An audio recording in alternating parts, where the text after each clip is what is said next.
जय गुरु जी, शुक्राना गुरु जी। आप सभी साथ संगत जी को जय गुरु जी। गुरु जी आप सभी पर मेहर बनाए रखें, सरबत्दा भला सरबत्दा भला। संगत जी मैं आशा करती हूँ कि आप सभी स्वस्थ और मस्त होंगे। संगत जी जैसे कि डेली हम गुरु जी जो डिवाइन बुक है दिव्याभा, उसके सत्संग में आपसे शेयर कर रही हूँ और जो सेवा मुझे गुरु जी के द्वारा प्राप्त हुई है बस वही आपके साथ गुणगान कर रही हूँ। संगत जी आज का सत्संग जो है बहुत ही प्यारा सत्संग है और ये सत्संग है अश्वनी शर्मा अंकल जी का, जो कि चंडीगढ़ के एक निवासी हैं। संगत जी सत्संग शुरू करने से पहले हम गुरु जी का धन्यवाद करेंगे, उनका मंत्र जाप करेंगे। ओम नमः शिवाय, शिवजी सदा सहाय।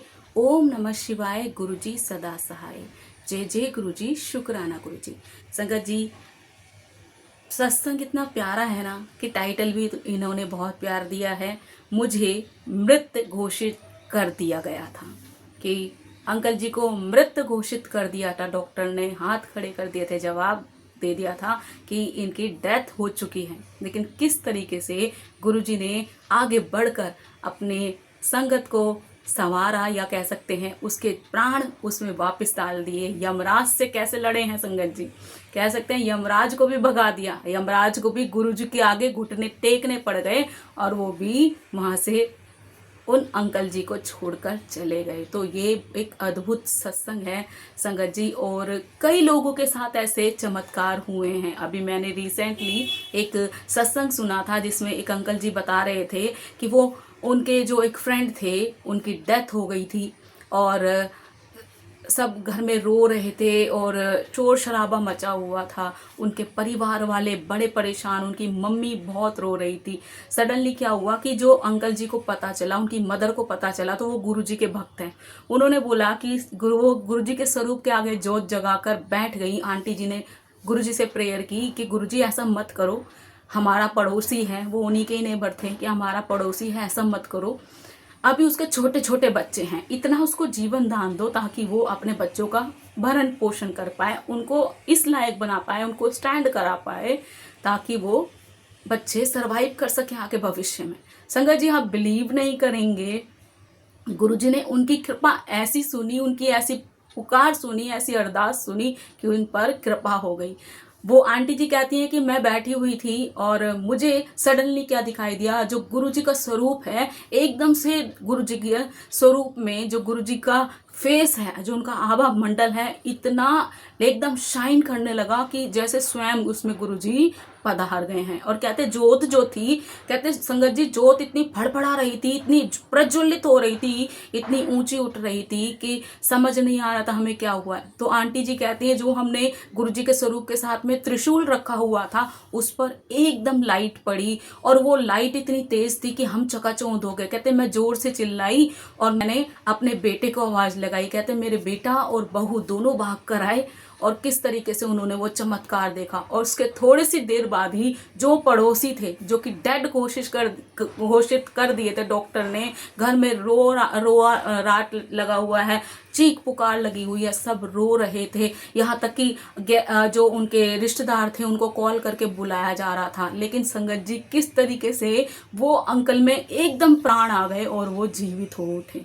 तो बहुत बड़े वो जो सत्संग कह सकते हैं चमत्कार होते हैं, गुरुजी करते हैं। यहाँ पर सेम वैसा ही आपको चमत्कार सुनने को मिलेगा अश्वनी शर्मा अंकल जी का, जो कि चंडीगढ़ से हैं। और ये जो सत्संग मैं आपको सुना रही हूँ ये रिसेंटली मैंने अभी एक अंकल का सुना था। वो बता रहे थे कि उनके पड़ोस में ऐसा हुआ था। तो आप रिलेट कर सकते हैं। हम कहते हैं ना संगत जी मन गढ़ंत कुछ नहीं है, सब है इसी दुनिया में और हमारे सामने ही है, लेकिन हम आंखों पर पट्टी लगाकर बैठे हैं जो कि हम स्वीकार ही नहीं करते हैं। चलिए संगत जी आप इसी कड़ी को आगे बढ़ाते हैं और जो गुरु जी की डिवाइन बुक है दिव्याभा, उसका सत्संग मैं आपके साथ शेयर कर रही हूँ। जय गुरु जी। अंकल जी लिखते हैं मुझे मृत घोषित कर दिया था। गुरु जी से मिलने के बाद मैंने नरक से स्वर्ग तक की दिव्य यात्रा करी है। मेरी समस्याएं मेरे विवाह के तुरंत बाद ही प्रारंभ हो गई थी। मेरी पत्नी गीता को कष्टदायक अस्थमा था। वह रात भर सो नहीं पाती थी, घबराई रहती थी। कोई उसकी क्योंकि उसकी माँ जो थी उसको भी यही पीड़ा थी, वो भी अस्थमा से ही पीड़ित रहती थी। अतः उसे पता था कि इस रोग की पीड़ा कैसे रूप धारण कर लेती है।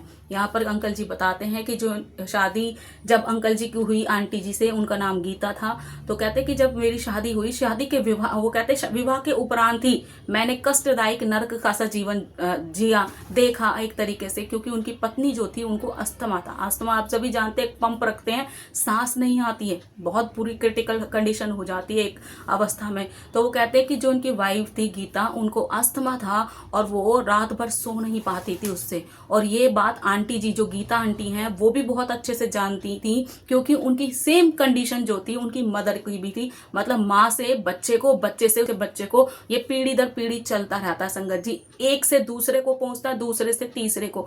कुछ चीजें ऐसी होती हैं जो पीढ़ी, जो कह सकते हैं कि पीढ़ी दर पीढ़ी चली आती है। जैसे किसी को कैंसर है तो कैंसर की संभावना अगर माँ को है तो उसके भविष्य में हो सकता है उसके बच्चे को भी जरूर हो। ऐसे ही आपकी पाइल्स की समस्या भी हो जाती है कई बारी, और इसी तरीके से आपकी हार्ट की समस्या होती है। घर में किसी एक को है तो ऐसी ऐसी थायराइड की हो गई, ऐसी डायबिटीज की हो गई। तो कुछ कैसी बीमारियां हैं संगत जी जो एक व्यक्ति को होती है, उसकी माँ को है तो जाहिर बात है उसके बच्चे को भी जरूर होगी। और जरूरी भी नहीं है, कई बार संगति नहीं भी होती, कई बार हो भी सकती है। वैसे जेनेटिक है, हो भी सकती है।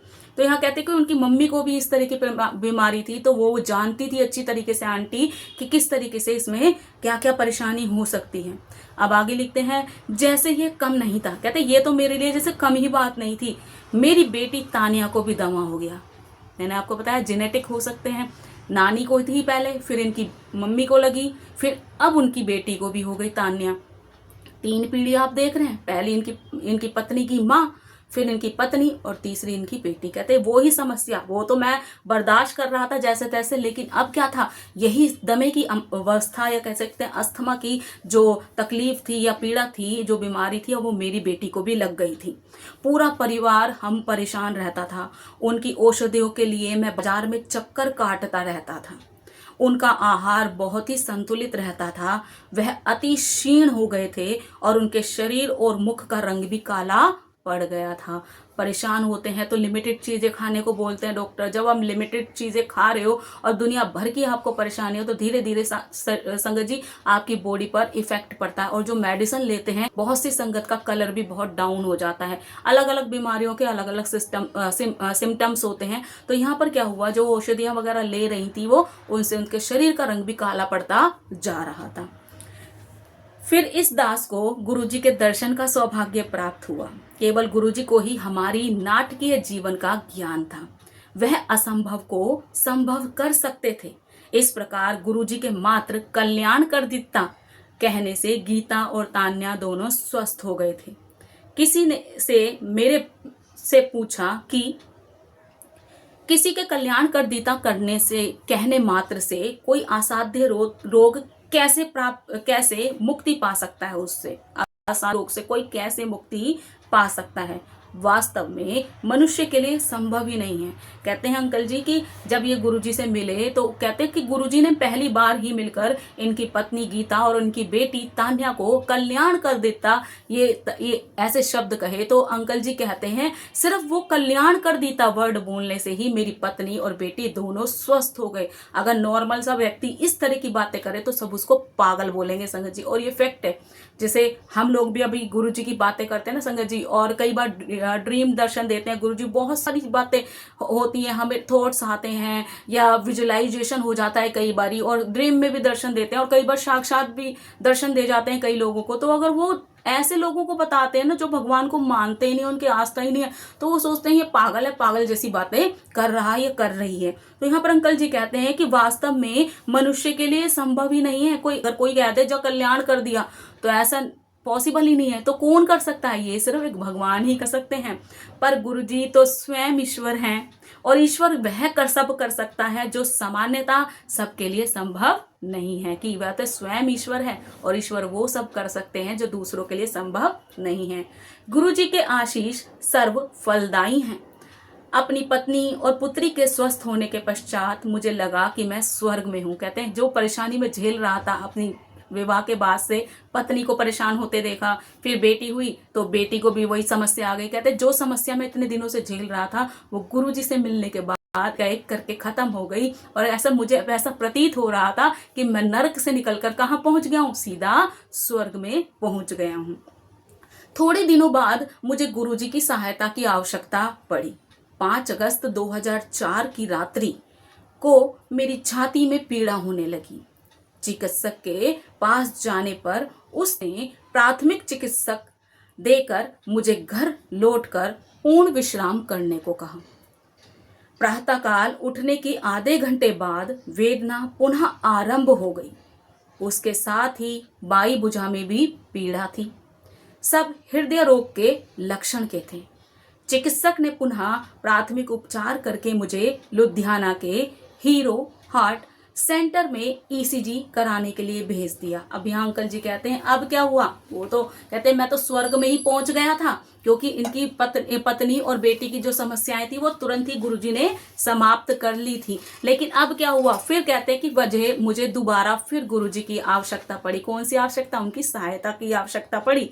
5 अगस्त 2004 को कहते हैं एक रात्रि को इनकी छाती में दर्द उठा, और जब ये चिकित्सक के पास गए, डॉक्टर के पास गए, इनके टेस्ट वगैरह हुए या उन्होंने बताया, तो जो इनके सिम्टम्स थे वो हृदय रोग के सिम्टम्स थे, कि किस तरीके से जब हार्ट में प्रॉब्लम हो जाती है तो किस तरीके से परेशानी होती है। और सबसे पहली परेशानी जो पहला सिम्टम्स होता है संगत जी, उसमें चेस्ट में दर्द होने के साथ साथ जो हमारी लेफ्ट बाजू है ना, इसमें भी पेन होना शुरू हो जाता है। और ये इसलिए मुझे पता है क्योंकि मेरे फादर भी हार्ट पेशेंट थे, और उनकी कंडीशन जब हमें पता चली ना तो वो ऐसे ही होते थे। उनके लेफ्ट हैंड में बहुत पेन होता था, और वो मतलब उस टाइम वो परेशान हो जाते थे। तो सेम यहाँ पर अंकल जी कहते हैं कि उनकी जो बाएं भुजा थी, यानी कि लेफ्ट बाजू जो थी, लेफ्ट आर्म में बहुत ज़्यादा दर्द होता था, और सारे सिम्टम्स जो थे हृदय रोग के थे। तो जो चिकित्सक थे, डॉक्टर थे, उन्होंने उनको टेस्ट कराने के लिए बोला, और लुधियाना के हीरो हार्ट सेंटर में इनको ईसीजी कराने के लिए भेज दिया गया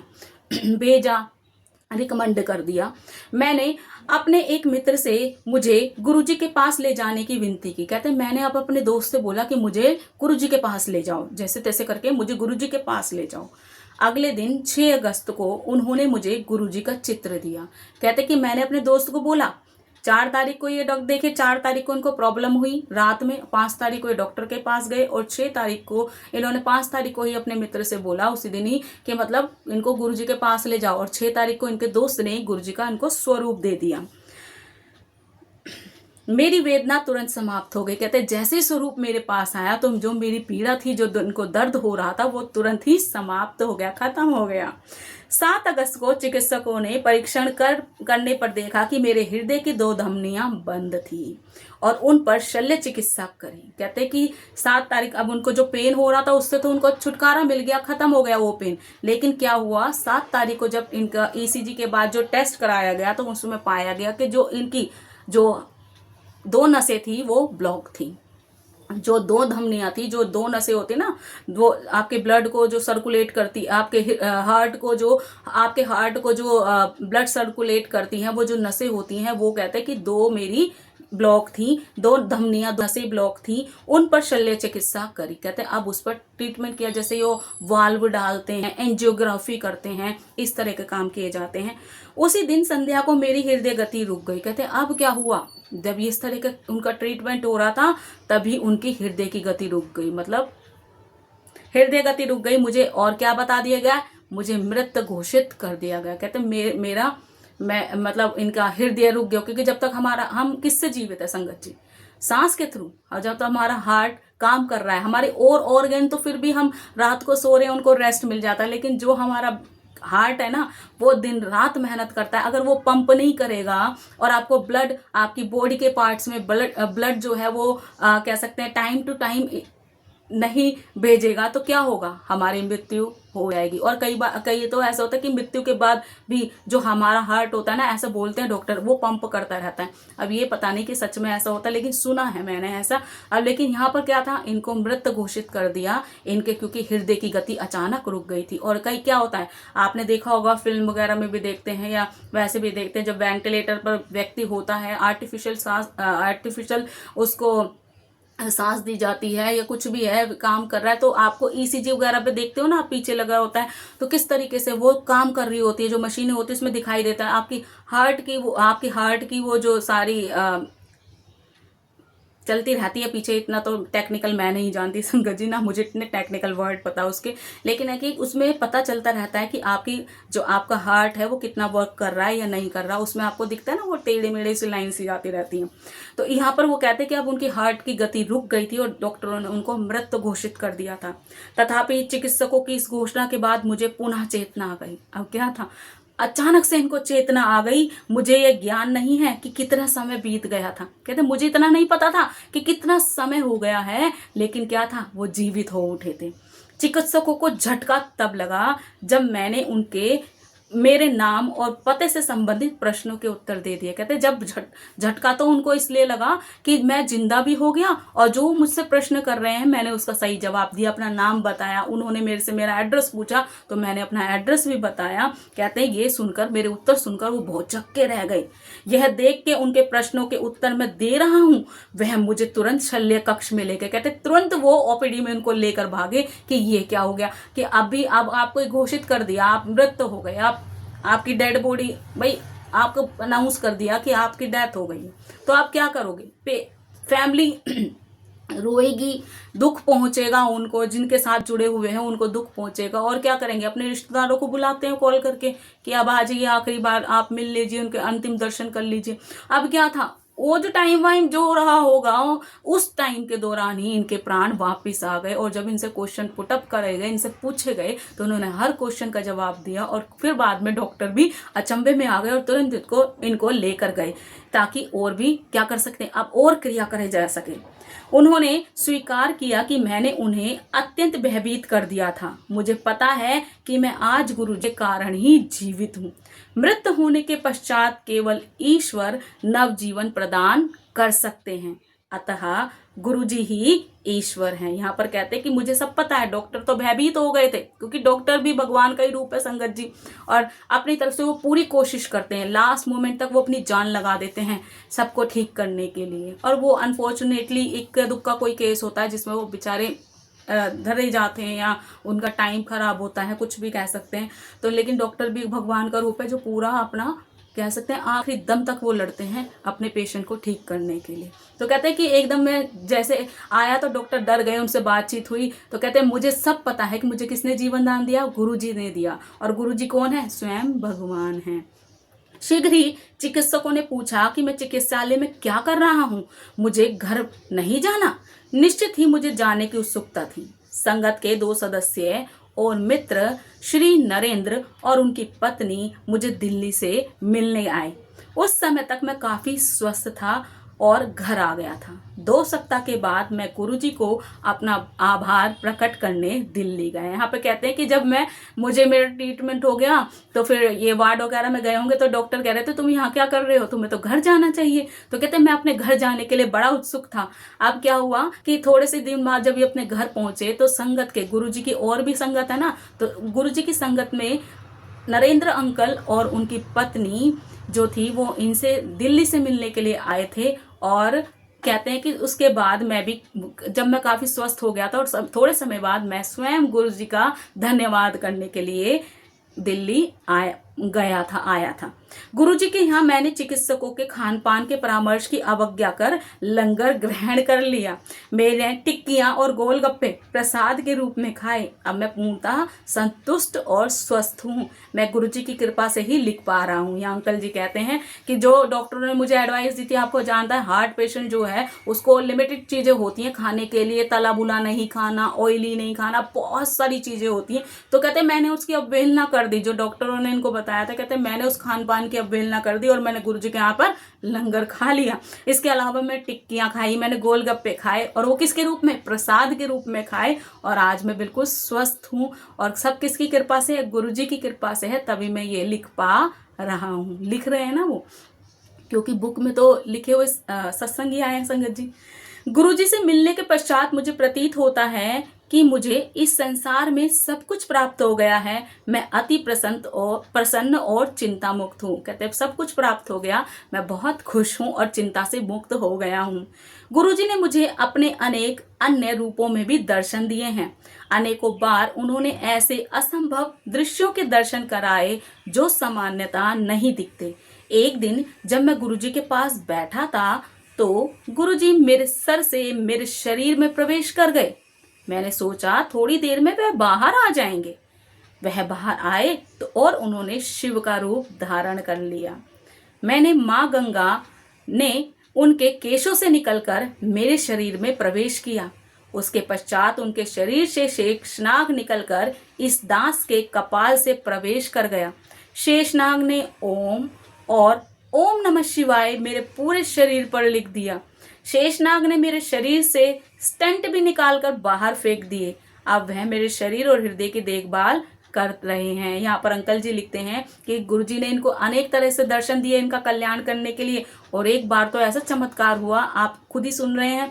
कहते हैं कि एक बार मैं गुरुजी के पास बैठा हुआ था और मुझे ऐसा प्रतीत हुआ जैसे गुरुजी गुरुजी सोल रूप में इनके शरीर में प्रवेश कर गए, सर से प्रवेश कर गए। और मुझे लगा कि शायद वो अभी बाहर आ जाएंगे, लेकिन जो देखता हूँ थोड़ी सी देर बाद माँ गंगा भी मेरे शरीर में प्रवेश कर गई। और थोड़ी सी देर बाद देखता हूँ कि जो शेषनाग है जो गुरुजी के गले में है, भोले बाबा के गले में है, वो मेरे शरीर में माथे से कपाट मतलब माथे से वो प्रवेश कर गया और उसने मेरे शरीर पर ओम और ओम नमः शिवाय लिख दिया। और जो जिनकी अंकल जी की नसें ब्लॉक थी उसमें स्टंट डाले हुए थे, कहते वो भी निकाल कर बाहर फेंक दिए। अब वो मेरे हृदय की रक्षा कर रहे हैं, ऐसा अंकल जी ने लिखा है। कहते कि ये उन्होंने अनुभव किया था। गुरुजी ने मुझे बताया कि शेषनाग सदा मेरे शरीर में रहेंगे। गुरुजी ने उनको बता दिया कि जो शेषनाग उनके बॉडी में प्रवेश कर गए वो हमेशा उनके शरीर में ही रहेंगे। फिर उन्होंने एक चाकू निकालकर मेरा त्रिनेत्र बनाया और वहां पर बैठ गए। कहते कि जो अब क्या था, एक चाकू लिया गुरुजी ने और उनके माथे पे त्रिनेत्र, आप जानते हैं भोकुट कहते हैं जिसको, भोकुट कहते हैं, या ये जो है भोलेनाथ का जो तीसरा नेत्र है वो कहते हैं चाकू से उनके शरीर पर माथे पर गुरुजी ने अश्विनी अंकल के माथे पर बनाया, वो त्रिनेत्र बनाया और फिर वो वहीं पर बैठ गए। मेरे पैर काट कर नए पैर लगाए। कहते अब उन्होंने मेरे पैर काट दिए और उन पुराने पैरों को हटाकर नए पैर लगा दिए जिन पर ओम नमः शिवाय अंकित था, और ऐसे पैर लगाए जिस पर लिखा हुआ था ओम नमः शिवाय। और कहा कि यह वहीं जाएंगे जहां पर सब ठीक रहेगा। कहते अब तुम्हारे पैर वहीं चलेंगे जहां सब कुछ ठीक होगा। फिर उन्होंने मेरे चक्षु निकालकर वहां पर मयूर पंख से ओम लिखा और कहा कि यह केवल अच्छा देखेंगे, बुरा नहीं। कहते अब उन्होंने क्या किया, कहते कि अब मेरे चक्षु निकाल दिए, मतलब मेरी आंखें निकाल दी और मयूर पंख से, मोर के पंख से वहां पर आंखों की जगह क्या लिख दिया, ओम लिख दिया। और कहा कि अब ये केवल अच्छा ही देखेंगी, हमेशा बुरा नहीं देखेंगी, हम हमेशा अच्छा ही देखेंगी। गुरुजी सदा मेरे साथ रहते हैं। यह कहते हैं कि गुरुजी हमेशा मेरे साथ रहते हैं। हम अपने परिवार के सदस्यों और मित्रों को छोड़ सकते हैं पर गुरुजी हमारे साथ रहते हैं। कहते हैं हम अपने मित्रों और परिवार के सदस्यों को भी छोड़ सकते हैं लेकिन गुरुजी हमारे साथ रहते हैं। वे हमारी समस्त चिंताएं दूर कर हमें आनंद प्रदान करते हैं। गुरुजी इस जीवन में सब कुछ है, मेरे पिता, माता और मित्र। मैं उनके बिना नहीं रह सकता। मैं स्वयं अपने आप को, अपने बच्चों को उनके चरणों में समर्पित करता हूँ। मैंने जब भी चाहा है गुरुजी ने मुझे शिव रूप में दर्शन दिए हैं और उनसे माँ गंगा ने मेरे सर में प्रवेश किया है। कहते हैं कि जब भी मैंने चाहा गुरुजी ने मुझे दर्शन दिए और जो माँ गंगा थी उन्होंने मेरे सर में प्रवेश दिया था हमेशा। और यहाँ पर कहते हैं कि मैं परिवार के अन्य सदस्य, माता पिता भाई बहन सब कुछ है इनके पास। कहते हैं लेकिन गुरुजी क्या है, अब मेरे माता भी हैं, पिता भी हैं, भाई भी हैं, मित्र भी हैं, अब सब कुछ मेरे गुरुजी हैं और गुरुजी को मैं कभी नहीं छोड़ सकता। मैंने अपने आप को और अपने परिवार को गुरुजी के चरणों में समर्पित कर दिया है। जय गुरुजी। बहुत ही प्यारा। एक बार गुरुजी ने शिव रूप में मेरे ऊपर त्रिशूल फेंका जिसने मेरे शरीर को भेद दिया और सब और एक त्रिकोण बना दिया। गुरुजी ने कहा कि वह सदा मेरे साथ रहेंगे।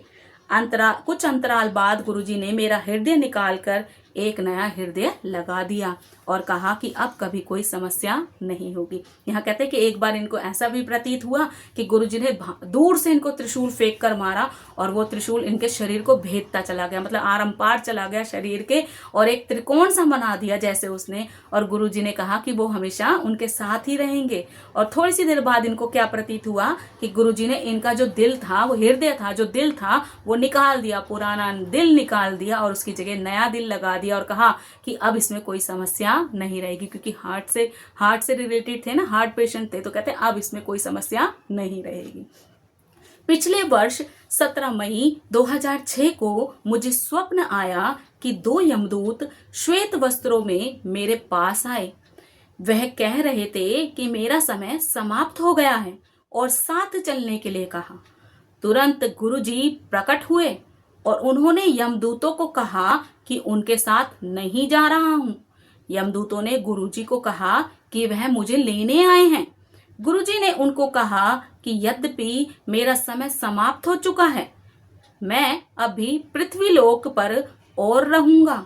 उन्होंने उन्हें जाने के लिए कहा और वो चले गए मुझे छोड़कर। तो यहाँ पर बताते हैं कि 17 मई 2006 को एक अंकल जी ने स्वप्न देखा, एक ड्रीम दर्शन किए गुरुजी के, जिसमें इन्होंने देखा कि 2 यमराज के दूत थे जिन्होंने सफेद कपड़े पहने हुए थे, इनके पास आए और इनको अपने साथ ले जा रहे थे कि चलो पृथ्वी पर अब तुम्हारा समय समाप्त हो गया है। कहते जैसे वो मुझे अपने साथ ले जाने लगे, तुरंत गुरुजी इनके ड्रीम में प्रकट हो गए, आ गए और उन्होंने बोला कि अभी इसको छोड़ दो, अभी इसका समय पृथ्वी पर नहीं बचा है। लेकिन जब यमदूतों ने कहा कि वो इनको अंकल जी को, अश्वनी अंकल जी को लेने के लिए आए हैं, तब गुरुजी ने बोला कि अभी इसका, मैं मानता हूं इसका पृथ्वी पर समय समाप्त हो गया है, लेकिन अभी ये पृथ्वी पर ही रहेगा, अब इसे कहीं नहीं ले जाना और इसको छोड़ दो। कहते जब गुरुजी ने बोला कि इसको छोड़ दो, तो वो दोनों यमदूत जो थे, यमराज के भेजे हुए दूत, वो मुझे वहां पर छोड़कर वापस चले गए, अकेले चले गए।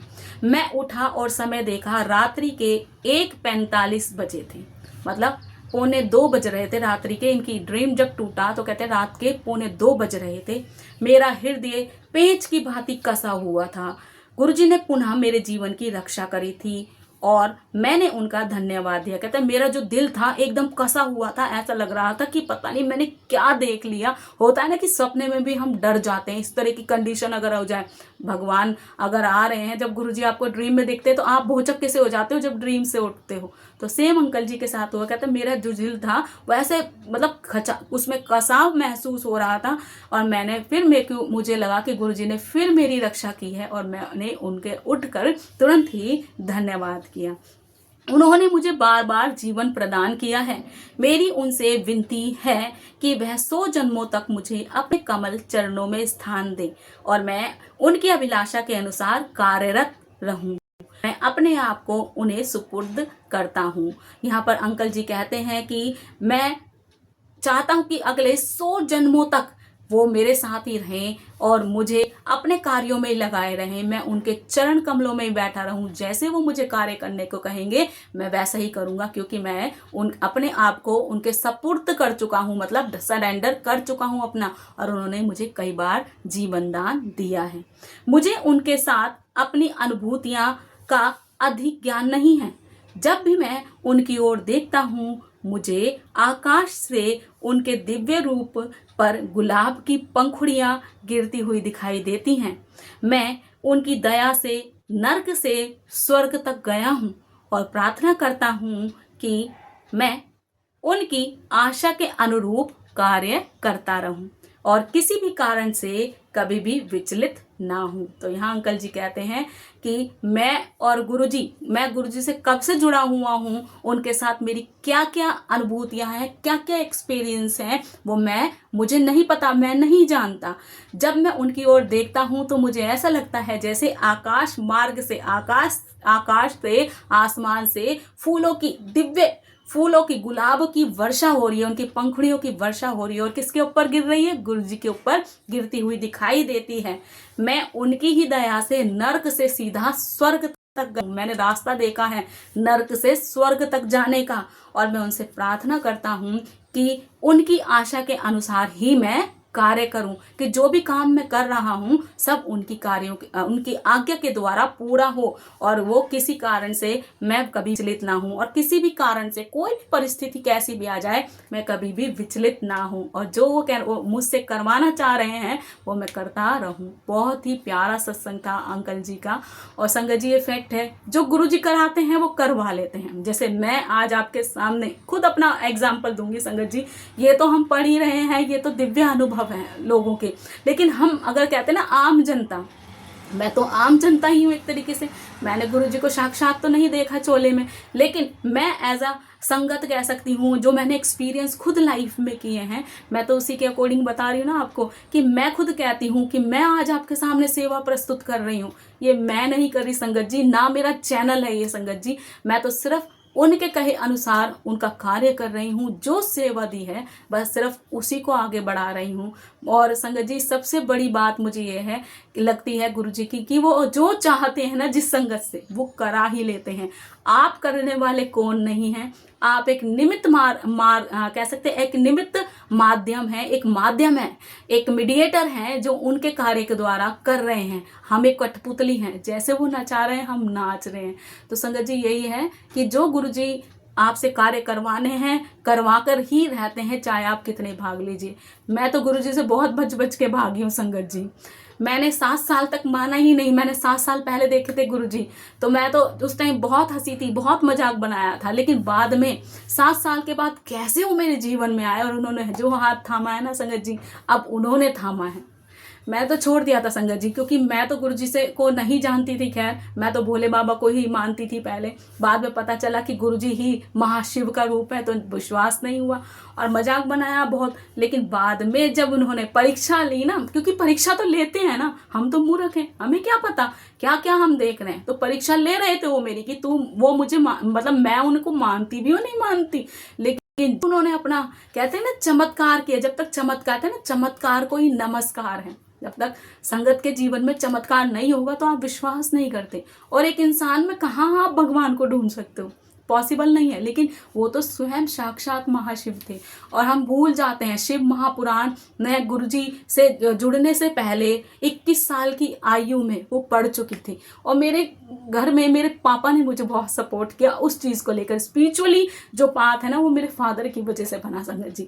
और कह सकते हैं कि 21 साल का बच्चा इतने मैच्योर नहीं होता, और वैसे भी हम तो लल्लड़ या अल्लड़ बुद्धि कह सकते हैं। उस टाइम मैंने पढ़ा था वो, तो इतनी अकल नहीं थी कि क्या होता है क्या नहीं होता, इसमें क्या अर्थ छुपा हुआ है, समझ ही नहीं आया। पढ़ा, बहुत अच्छा लगा, तो जुड़ते जुड़ते देखिए वो चीज़ मुझे वहाँ ले जानी थी, आना मुझे इनके पास था, और किस तरीके से वो मुझे धीरे धीरे चढ़ा रहे थे। एकदम तो धक्का नहीं मार सकते ना संगत जी, धीरे धीरे आप बढ़ोगे ना, स्टेप बाय स्टेप बढ़ोगे ना आगे। तो एक सीढ़ी के बाद दूसरी सीढ़ी, दूसरी सीढ़ी के बाद फिर वो परीक्षा लेते हैं कि आपने क्या सीखा। जैसे एक स्टूडेंट होता है, उसने पढ़ाई की और उसके बाद उसके एग्जाम होते हैं, तो सेम हमारे भी तो स्पिरिचुअली यात्रा में होते हैं कि हमने भगवान का नाम लिया, जप कर रहे हैं, मंत्र जाप कर रहे हैं और बहुत सारी चीजें कर रहे हैं, पूजा पाठ कर रहे हैं, तो एक समय वो भी आएगा ना, तो वो भी हमारी परीक्षा लेंगे, और हम क्या होता है परीक्षा में फेल हो जाते हैं संगत जी। लेकिन पास कराने वाले भी वही हैं, फेल कराने वाले भी वही हैं, क्योंकि बुद्धि को भ्रमित कर देते हैं, घुमा देते हैं। कई बार आपके सामने साक्षात भगवान खड़े होते हैं और आप मूर्खों की तरह उनको देख रहे होते हैं कि कौन है क्या है, क्योंकि कब किस रूप में भगवान आपको मिल जाए वो तो आप भी नहीं जानते संगत जी। और मेरे साथ तो हुआ भी संगत जी। खैर, सत्संग बहुत लंबा हो जाएगा ये, फिर भी मैं आपके साथ बताऊंगी, शेयर करूंगी कि मुझे तो साक्षात गुरु जी के बड़े मंदिर में दर्शन दिए थे। और जैसे आपने पुराना अगर मेरे सत्संग सुने होंगे तो उसमें तो मुझे पूरा बंच दिया था लॉकेट स्वरूप का, कि ये ले जा और क्या कर दे, मेरा प्रचार कर दे। और मैं मूर्खों की तरह कह रही हूँ, मैं क्या करूंगी इन लॉकेटों का, क्योंकि संगत जी उसमें 50 या 100 बंच का लॉकेट का पैकेट था वो, और मैं बेवकूफों की तरह कह रही थी मैं नहीं ले जा रही, मैं लूंगी ही नहीं, मैं क्या करूंगी इनका। कहते हैं मेरा प्रचार करते हैं, मेरा प्रचार कर दे, तुझे करना है मेरा प्रचार कर दे। और मैं बोल रही हूँ मुझे नहीं चाहिए संगत जी, माफी मांगती गुरु जी, माफी मांगती हूँ। मैं कहती नहीं चाहिए मुझे, और क्योंकि उस टाइम मेरा समय नहीं आया था, वो मेरी परीक्षा थी, वो मुझे प्रिपेयर कर रहे थे कि देखता हूँ ये करेगी। और उसके 1 साल के बाद संगत जी हमेशा मैं जुलाई में शिव महापुराण खुद की सेल्फ स्टडी के लिए पढ़ती हूँ।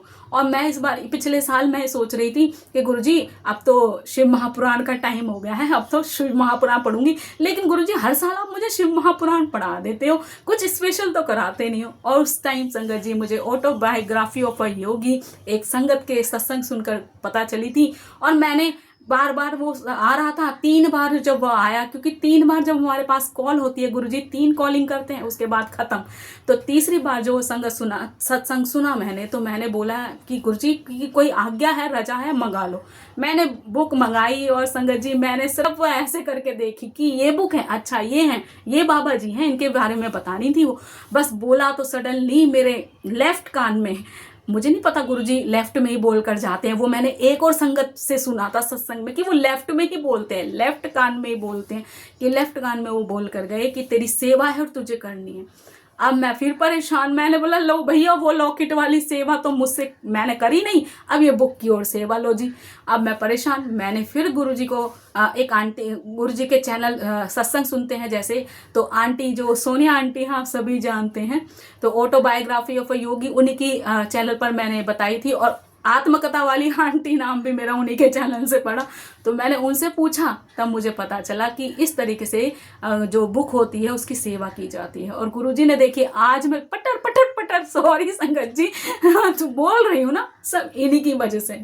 क्योंकि मैं तो एक ऐसी रही हूँ संगत जी, मैं बहुत डरपोक हूँ और मैं अपने विचार ना स्पेशली मैं किसी से शेयर करती ही नहीं, चाहे अच्छे हो चाहे बुरे हो, मैं किसी से शेयर नहीं करती, सिर्फ अपने भगवान से शेयर करती थी, अपने भोले बाबा से। और आज देखिए ये प्लेटफॉर्म दे दिया, कभी सोचा भी नहीं था कि यूट्यूब पर बनाऊंगी, अपना चेहरा दिखाऊंगी और इस तरीके से सत्संग सुनाऊंगी। संगत जी मैं आज अपनी वाणी को यही विराम देती हूँ। जय गुरु जी, शुक्राना गुरु जी, हर पल का शुक्राना, हर सांस का शुक्राना, अनंतम अनंतम शुक्राना गुरु जी। जय जय गुरु जी, शुक्राना गुरु जी।